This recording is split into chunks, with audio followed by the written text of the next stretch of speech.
মুহাম্মদ হচ্ছে এই পৃথিবীর একজন সুপারম্যান। এজন্য বিশ্বনবীকে যারা গালি দেয় এরা মানুষের কাতারে পড়তে পারে না। চিল্লায় বলেন ঠিক কিনা?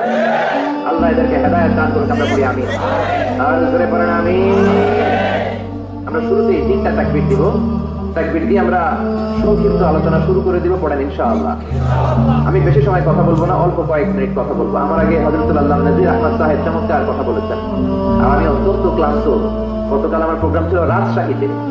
গত রাতে প্রোগ্রাম শেষে গাড়িতে বসেছি, বাসায় এসেছি বিকালে এসে গোসল করে খেয়ে কিছুক্ষণ রেস্ট নিতে না নিতে সেক্রেটারি আবার চলে আসছে গাড়ি নিয়ে যে আরেক প্রোগ্রামে যেতে হবে।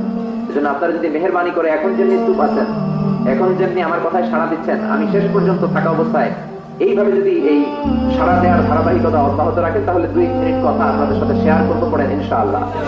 আরো জোরে পড়েন ইনশাআল্লাহ। আমরা 3টা তাকবীর দিই, আসেন ভাগাভাগি করে দেই। শুরুতে দিবেন যারা বিবাহিত আছেন তারা, তারপর দিবেন যারা অবিবাহিত আছেন তারা, তারপরে দিবেন সবাই মিলে। রাগ করতেছেন? দেওয়া যাবে না? বিবাহিত কারা কারা আসছেন দেখি? মাশাআল্লাহ, অনেক বিবাহিত, আলহামদুলিল্লাহ। হাত নামান। অবিবাহিত কারা দেখি? তারা তো সংখ্যায় আরো বেশি, মাশাআল্লাহ। ঠিক আছে ঠিক আছে। শুরুতে বিবাহিতরা তাকবীর দিবে, আমি পড়বো লিল্লাহি তাকবীর, বিবাহিতরা পড়বে আল্লাহু আকবার। শুরুতে বিবাহিতরা রেডি তো? গলা ফাটিয়ে তাকবীর দেওয়া যাবে? শুরুতে বিবাহিতরা দেন লিল্লাহি তাকবীর। মাশাআল্লাহ, অনেক আওয়াজ হয়েছে। এবার অবিবাহিতদের পালা।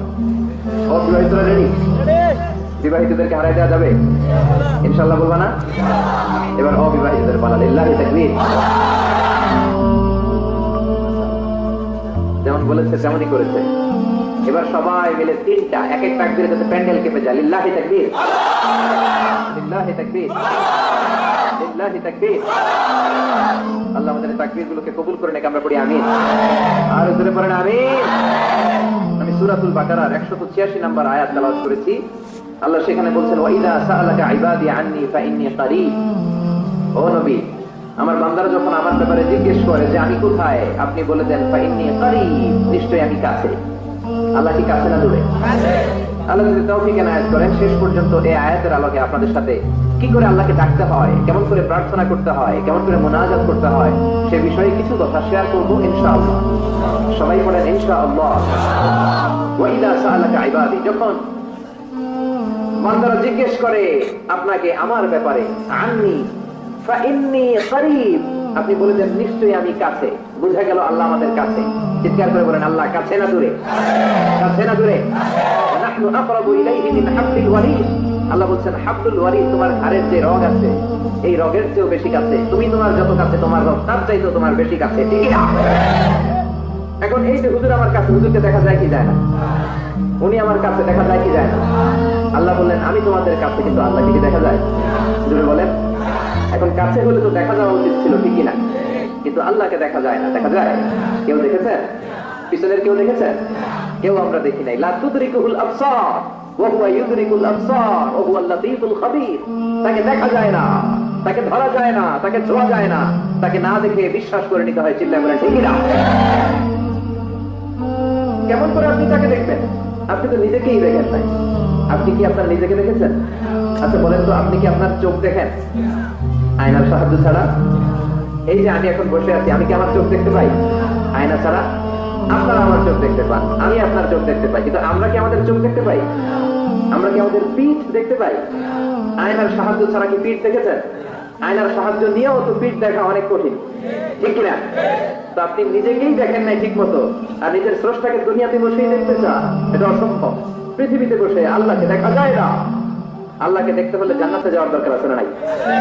এজন্য রব্বুল আলামিন বলেন গোলাম আমারে দেখা যায় না, আমারে না দেখে বিশ্বাস করতে হয়, কিন্তু দেখা না গেলেও আমি কাছে না দূরে। কাছে না দূরে? নবীদের মধ্যে সবচাইতে জবরদস্ত পয়গম্বর ছিলেন মুসা আলাইহিস সালাম। বড় মেজাজওয়ালা নবী, রেখে যেতেন খুব বেশি। থাপ্পড় মেরে একবার ফেরাউনের বাবুর্চিকে মেরে ফেলেছিলেন। অনেক শক্তি আল্লাহ তাআলা তাকে গায়ে দিয়েছিল। তিনি একবার আল্লাহকে আবদার করে বললেন রব্বি আরিনি আনজুর ইলাইক। আল্লাহ আপনি বলেছেন আপনারা দেখা যায় না, কিন্তু আমি দেখতে চাই। আমি কি করতে চাই?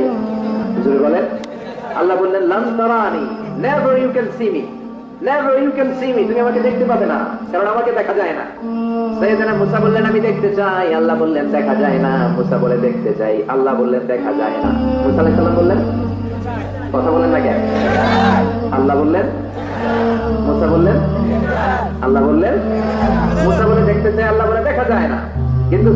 মুসা আলাইহিস সালাম ছেড়ে দেবার পাত্র নয়, হেরে যাবার পাত্র নয়, পিছু হটার পাত্র নয়, মনে যেটা উঠেছে আদায় করার পাত্র হলো মুসা, ঠিক না?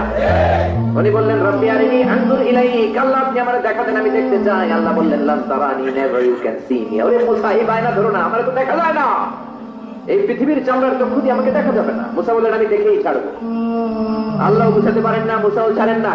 অবশেষে নবীর আবদার রব্বুল আলামিন শুনতে রাজি হলেন। আল্লাহ বললেন মুসা আগামীকাল অমুক সময়ে গোসল করে ওযু করে তুর পাহাড়ে চলে আসবা। তুমি যখন দেখতে চাও আগামীকাল তুর পাহাড়ে চলে এসো। সাইয়েদনা মুসা আলাইহিস সালাম তুর পাহাড়ে চলে এসেছেন, কারণ ওনার ফিলিংস আমাদের ফিলিংস একরকম নয়। আমরা কি আল্লাহর কথা শুনি? জোরে বলেন।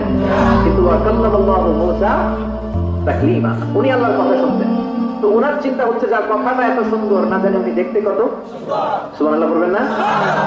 আল্লাহ বললেন মুসা আগামীকাল আসো, তুর পাহাড়ে আসো। সাইয়েদনা মুসা আলাইহিস সালাম তুর পাহাড়ের উপর চলে গেলেন। আল্লাহ বললেন মুসা এটা যেন কোনো খেলা না। আবার তোমারে জিজ্ঞেস করতে চাই, আসলেই তুমি দেখতে চাও কিনা?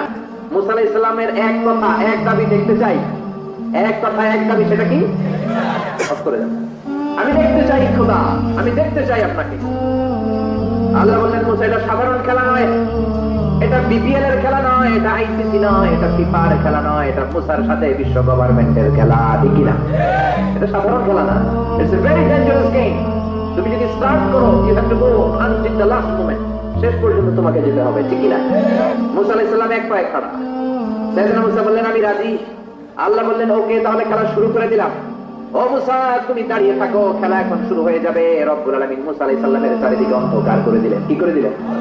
চারিদিকে 4 ফারসাক এলাকা, 1 ফারসাকে 12 মাইল, 4 ফারসাকে অনেক লম্বা একটা জায়গা, 36 কিলোমিটার জায়গা আল্লাহ অন্ধকার করে দিলেন। খুঁটখুটে অন্ধকার, এত অন্ধকার সাইয়েদনা মুসা আলাইহিস সালাম নিজের হাতটাও নিজে দেখে না। এবার মনের মধ্যে একটু ভয় চলে আসছে, কোন আওয়াজ নাই, অন্ধকার। এবার মনের মধ্যে ভয় এসেছে, কিন্তু আল্লাহকে দেখতে চায়, ওই নেশায় এখন অন্তরের মধ্যে কিছু সাহস আছে না নাই? সাহস নিয়ে দাঁড়িয়ে আছে। এবার আল্লাহ চারিদিকে আলোকিত করে দিলেন। এবার বললেন মুসা আরো কিছু কাজ আছে, তোমার চারদিকে 4 ফারসাকের এরিয়ার মধ্যে কোনো প্রাণী থাকতে পারবে না, কোনো মশা থাকবে না, মাছি থাকবে না, ইঁদুর থাকবে না, ব্যাঙ থাকবে না, পাখি থাকবে না, সবগুলো পশু আর প্রাণীকে বললেন আল্লাহ বললেন তোমরা বাইরে চলে যাও, বাউন্ডারির বাইরে চলে যাও। বাংলাদেশের সাথে ইন্ডিয়ার খেলা, আপনারা দর্শক মাঠে বুঝতে পারবেন? বলেন ঢুকলে খেলা হবে, খেলাইতে হবে। আল্লাহ বললেন সবাই বাইরে চলে যাও, সব বাইরে চলে গেল। এবার আল্লাহ বললেন মুসা তোমার 2 কাঁধের মধ্যে 2 ফেরেশতা আছে না নাই? কিরামান, তাদেরকেও বাইরে পাঠানোর দরকার আছে না নাই? আল্লাহ বললেন তোমরাও 4 দিক থেকে বাউন্ডারি দেয়া এরিয়ার বাইরে তোমরা চলে যাও।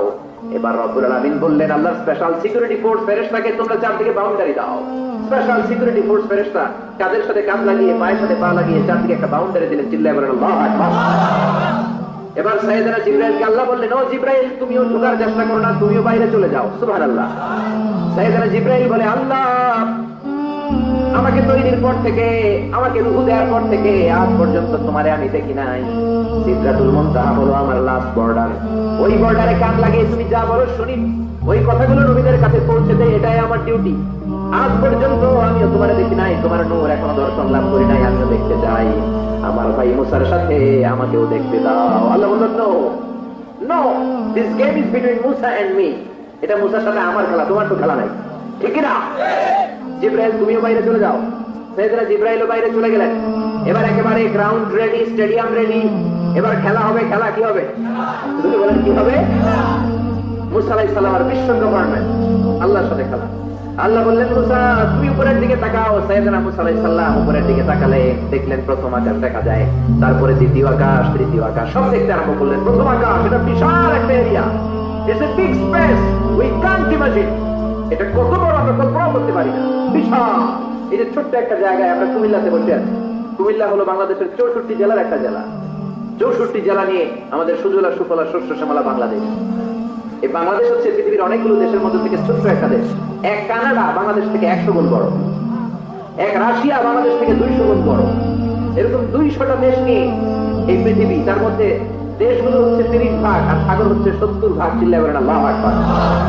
তার মানে এই পৃথিবীর তুলনায় কত ছোট্ট একটা জায়গায় এই সূর্যপুরে আমরা বসে আছি। কত নগণ্য আমি, কত ক্ষুদ্র আমি, কত ছোট্ট আমি, ঠিক কিনা? এই পৃথিবীটা হচ্ছে আমাদের সৌরজগতের অনেকগুলো গ্রহের মধ্যে থেকে ছোট্ট সাইজের একটা গ্রহ। এই যে সূর্যের আলো আমরা প্রতিদিন পাই, যেটার আলো প্রায় 8 মিনিট 20 সেকেন্ড ব্যয় করে আমাদের দিকে আসে, সেকেন্ডে 1,86,000 মাইল বেগে। এই সূর্যটা এত বিশাল পৃথিবীর চাইতে 13 লক্ষ গুণ বড়। আর আসতে বলেন সুবহানাল্লাহ। সূর্যই কি পৃথিবীর সবচাইতে বড় সাইজের তারা? নো, সূর্যের চেয়ে অনেক বড় তারা আছে। ব্যাটলজিউস নামে একটা তারা আছে, যেই তারাটা, যে সূর্য পৃথিবীর চেয়ে 13 লক্ষ গুণ বড়, ওই ব্যাটলজিউস তারা সূর্যের চেয়ে 33 কোটি গুণ বড়। তার মানে এই না ব্যাটলজিউস পৃথিবীর সবচেয়ে বড় তারা। সূর্যের পরে পৃথিবীর সবচেয়ে কাছের তারার নাম হচ্ছে প্রক্সিমা সেন্ট্রাই, তারপরে আলফা সেন্ট্রাই এ, আলফা সেন্ট্রাই বি। এটা কারই না, ব্যাটলজিউস এরকম করতে করতে এক একটা তারা বিশাল বড়। এই সবগুলো তারা মিলে আমাদের গ্যালাক্সি। আমাদের গ্যালাক্সিতে অনেকগুলো তারা। আমাদের গ্যালাক্সির নাম হচ্ছে মিল্কি ওয়ে। এর মানে এই নয় মহাবিশ্বে মাত্র একটা গ্যালাক্সি। বিজ্ঞানীদের ধারণা প্রথম আকাশের নিচে প্রায় 400 বিলিয়ন গ্যালাক্সি রয়েছে। চিল্লায় পড়ে আল্লাহু আকবার। এরকম হাজারো গ্যালাক্সি নিয়ে আমাদের ইউনিভার্স, এরকম হাজারো ইউনিভার্স গোটা বিশ্বে আছে নাই? এই সবগুলোকে প্রথম আসমানের নিচে রেখে আসমানটাকে সুশোভিত করেছে কে? সাইয়েদনা মুসা আলাইহিস সালাম প্রথম আসমানের দিকে তাকালেন, ওনার চোখের পাওয়ার বাড়িয়ে দিল কে? উনি এই গ্যালাক্সি দেখতে আরম্ভ করলেন, ব্ল্যাক হোল দেখতে আরম্ভ করলেন, ইউনিভার্স গুলো দেখতে আরম্ভ করলেন, ডিফারেন্ট ল অফ